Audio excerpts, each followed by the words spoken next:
All right, day 2. We're actually in the Bahamas now. I'm heading out. Got obviously the GoPro, photography camera, got my beach shoes. The steps down, or the ramp down off the ship, is all the way down on deck 3, or deck 2 actually. It's about as far down as they could put it.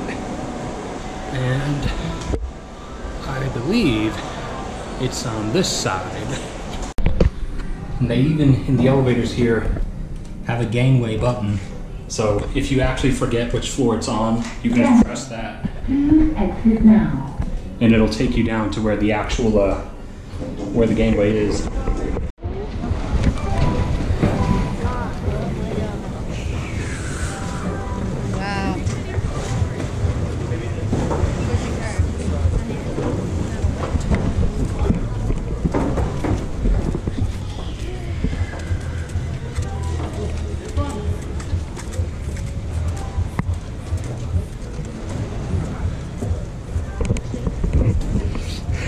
Sunlight's burning my eyes.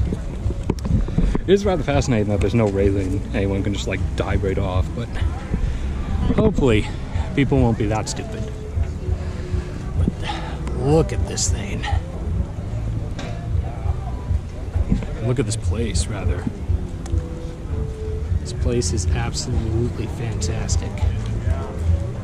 That might be the one that drops under your feet. Welcome to the Bahamas, everybody.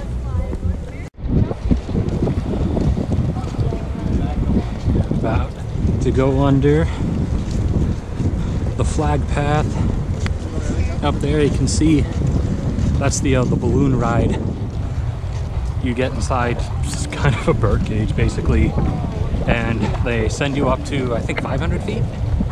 Not positive, but pretty decent. Here's the back of the ship.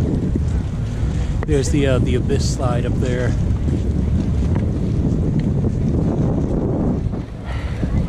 Just look at this beautiful setting.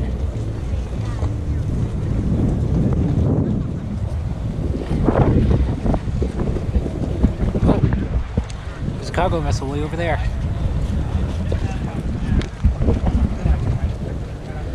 It was actually I'm sorry I didn't film any of it, but it was pretty beautiful at night. We could, I mean, they were all lit up and everything in the distance. We could see the shipping traffic. We could see all the different like vessels that were passing near and around us. We passed by an oil tanker. We passed by some bulk carriers. We passed by another cruise ship heading on its way back. We passed by one cargo freighter. So I'll try to actually film some of that tonight so you guys can see what it looks like. But it is gonna rain for, they said, maybe 30 minutes, so I need to try to get over there in time, make sure I can be under some kind of a cover. But also, I don't know if you can see, you might not be able to, but there's fish down there. They're actually coming pretty close to the surface. So I'm assuming they're probably used to people dropping stuff down there. I gotta take some shots of the ship. So I'll see you guys later. All right, we're here. Oh, and they're bringing the balloon down. I'll try to get a full film shot of it as it goes up this time. But yeah, you don't just have, you have regular beaches, you have rocky areas, you also have the pier, you know, straight concrete jump you can jump off of. There's the ship. Our massive luxury behemoth. 500 meters long, almost 90 meters wide, 227,000 tons. And there's the island's most visible feature, obviously. You can see from anywhere. They're a volcano eruption water slide set. Oh, I totally forgot there was a giant water fountain that erupts behind me. So the balloon's going up again. There's also apparently a zip line I was unaware of that goes right down there. Now there's the boat. You have a full-blown view of it from here. This little bridge here, you have like clear views of everything. It's pretty easy to get to. Like once where the actual pier connects, you just go left and then come around this little corner.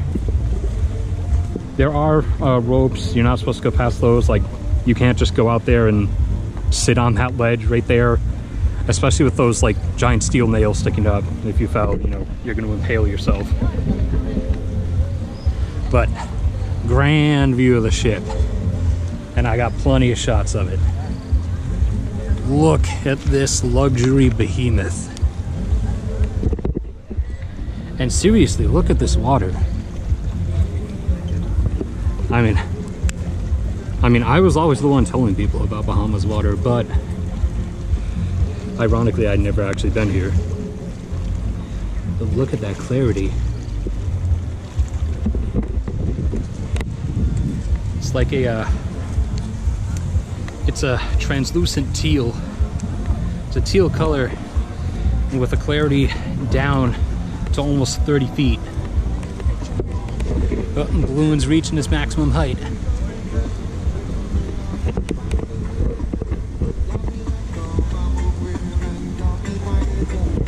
So, time to keep walking around, check out every single view I can get.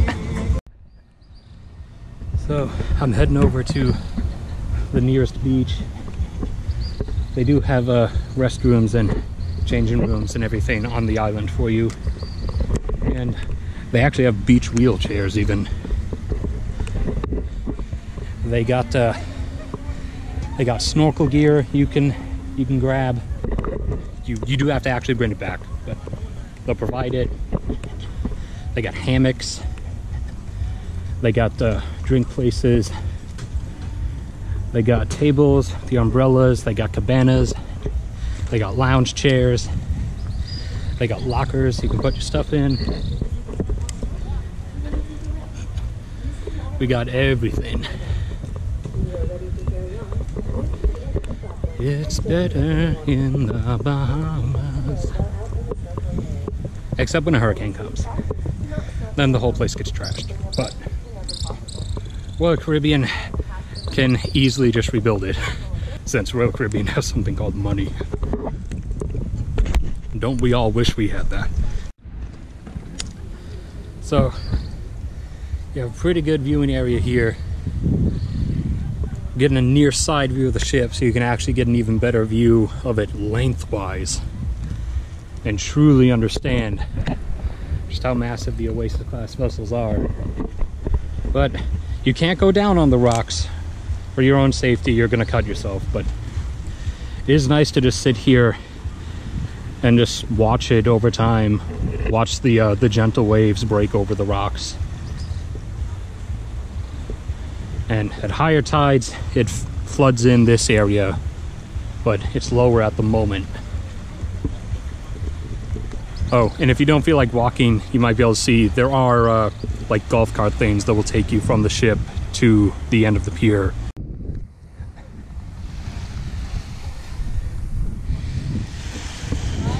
Lovely, lovely beach. Extends all the way down there. You have your actual like villa huts you can rent out. Just look at the sheer clarity of this water. Like seriously. Look at this. Beautiful wet sand.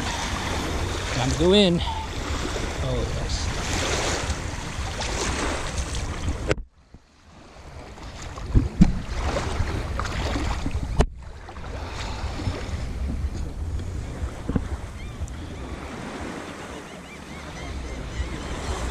Look at this. Like obviously it's the clearest here, you know, where it's pretty shallow, but it's still, you saw earlier, it's still pretty clear even down to like 25 or 30 feet deep. You can go as far out as those orange little floaters on the line out there, and they do actually have a guy out there, and there's supposed to be another one. Oh, there he is. They do actually have dudes out there that will sort of like patrol around and make sure you don't actually go out of bounds. Oh, you can see way out there, you can see sort of a sheet or a curtain of rain in the distance.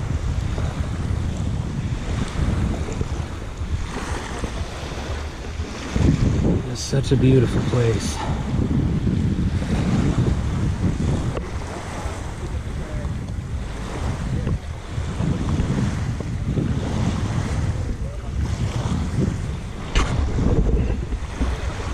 Even I underestimated the Bahamas.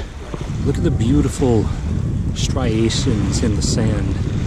The waves have just beat into it over time. It carries all the way out there. And with each of the waves, you can actually see, the sand shift up and pull back, shift up and pull back. At least hopefully you can see it. It's beautiful to watch.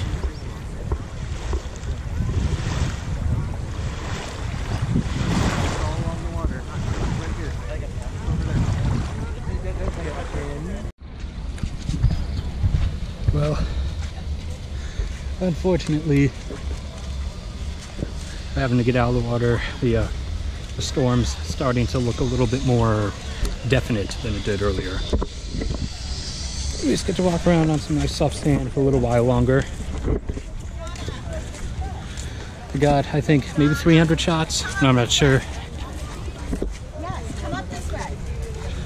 Now I just need to find the foot washing showers before I go back onto the ship. So I actually want to fill up our stateroom full of sand. I think she said they're right up here. Well, unfortunately, I didn't get to actually catch it on camera for you guys, but this island has its very own rooster, apparently. I tried to catch him, but he ran off into like the bushes, somewhat like those, but back there where he actually was. So there's a Royal Caribbean's little island, Coco Cay, has its very own Coco Cay resident rooster that was just running around. He was like darting and weaving in between people, in between beach chairs. There's the giant volcano water slide setup. The sheer, semi-sheer drop one there is a trapdoor slide, which I would not be getting on, since it's become regular pattern that trapdoor water slides kill people.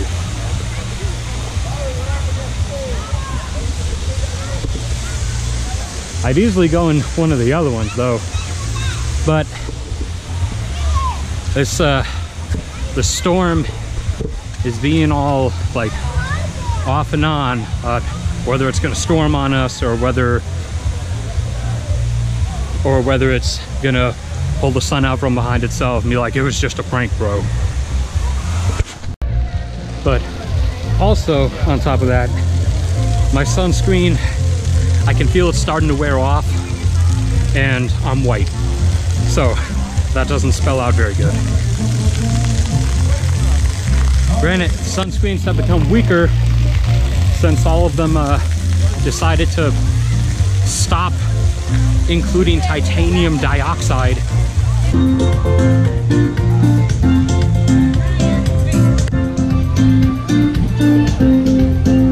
That's that same cargo ship from earlier. He's just sitting out there.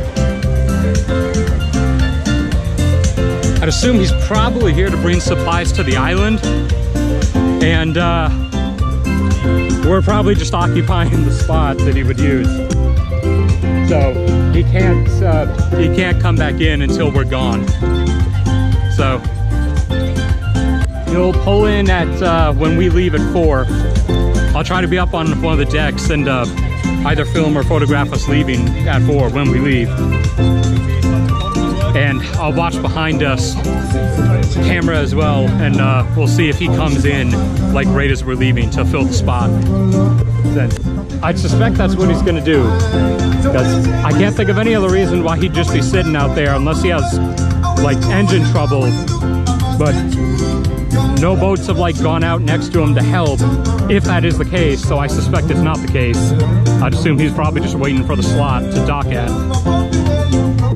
So I'm heading back towards the ship.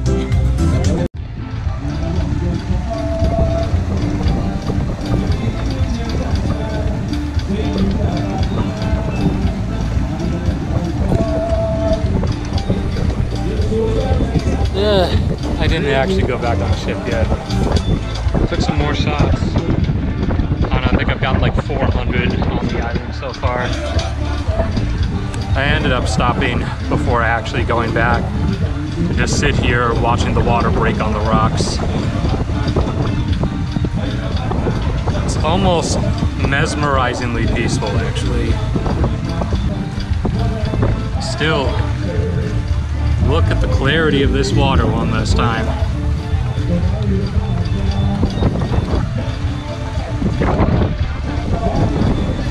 Perfect day sign there. Coco Cay sign over there. Oh, the sun's trying to come back out. Maybe the storm is just going to say it was just a prank, bro. Catch some more stuff on the ship. Tomorrow, just in case, I don't know, I somehow don't film anything more today. But just in case, tomorrow we're going to be at sea all day, because it takes a whole day to get down to Puerto Rico. Puerto Rico is our next stop. After that, on Thursday, we go to Saint Martin, which is that infamous island in the Caribbean with that airport that is right up to the beach, so you can just stand right there at the fence. So that's like 50% of what I've actually come on the trip for. So you can bet I'm gonna have some fun with that. Now some saltwater vapor got in my throat and I taste saltwater, so I need to get myself out of here. But one final time, look at the clarity of that water. Alright, so technically the quote-unquote end of day 2, we're about to get underway. I'm hoping to get there just in time to catch the engines firing up. Although, unfortunately, I think I just felt them starting up right now. But we'll see. There it is, before we actually leave. And there's the part of the island I would have liked to see. All the secret stuff and the supplies and where the generator is somewhere.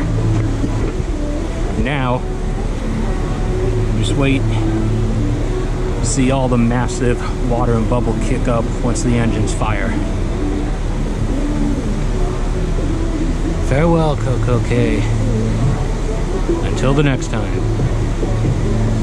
If I can ever actually get back here somehow. At least look at that ocean.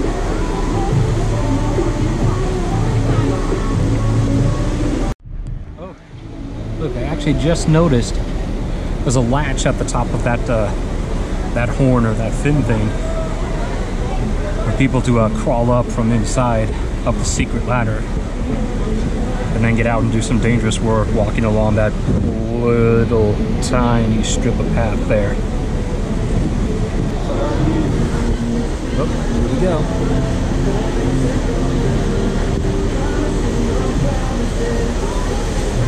Undoing the ropes.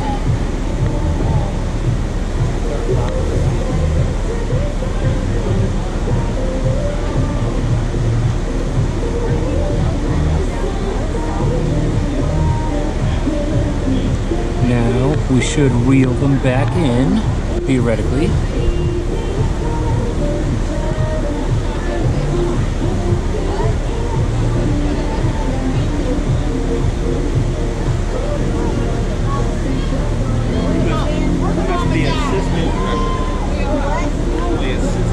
Oh, here we go.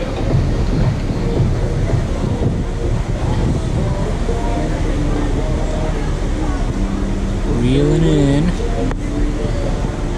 And once they're in, we should get on our way. And then the cargo vessel that's been sitting out there all day is going to come and take our place.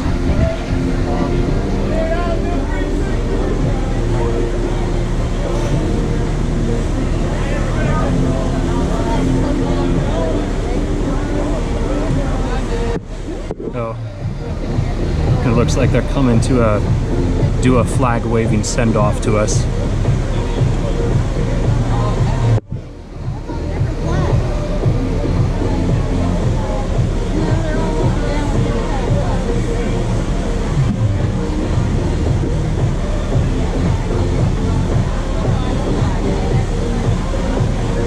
Oh, here we go. Start it up.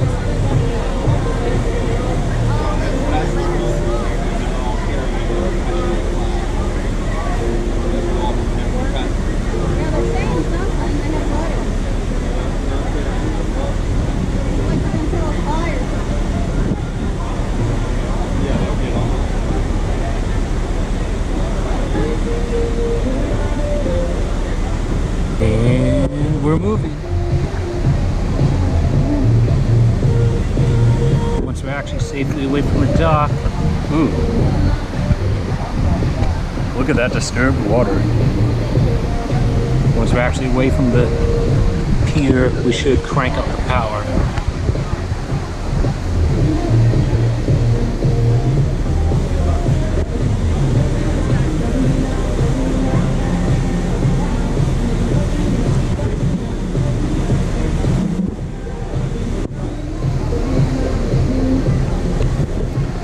Kicking up sand.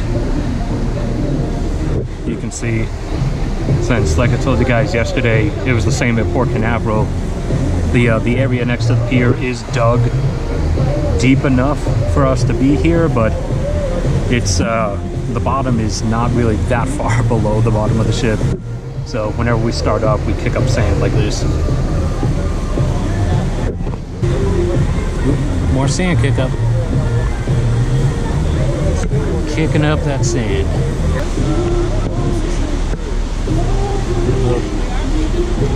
You probably can't make out the words, but they're standing down there. They're holding up enough signs to say, "Hope you had a perfect day." Almost in total view. There we go.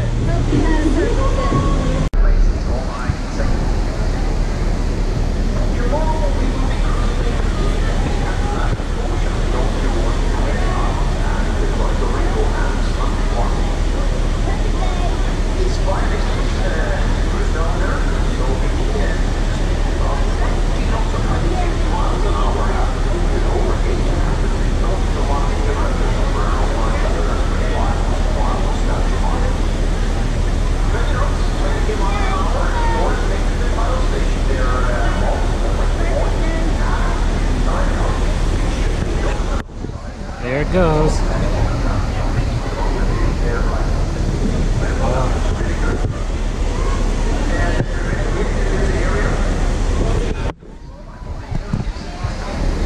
Off onto the horizon.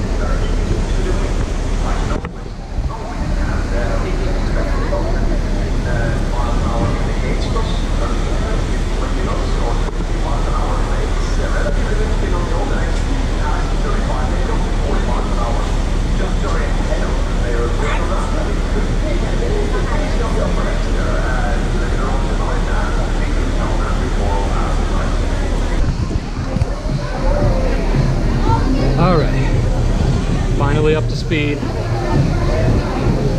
Captain says we're doing 22 knots, which for a ship this size, that's actually really fast. It's an 800 nautical mile journey down to Puerto Rico, which is where we're going next. So we're gonna be straight up on the move for the next 41 hours. Nothing but us and the open sea.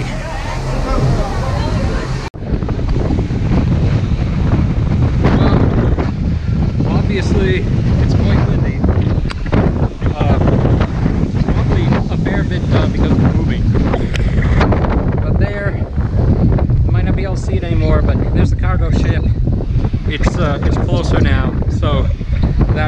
is almost certainly the case is that there's only that one deep enough parking spot, so to speak, and we were kind of in it all day. So that's the ship coming to resupply the island with all kinds of stuff. Now that we're gone, they're starting to move in. They're gonna park there and offload all the stuff. And see pretty clear reflections in these windows, which means that the glass has a minor bit of silver mixed in with it. Now, glass on like city buildings, like skyscrapers and stuff, that essentially just looks like a pure mirror. That glass has like that glass tends to have a lot of silver, and by a lot I mean like 1%. But 1% of its whole molecular structure being silver is actually a lot.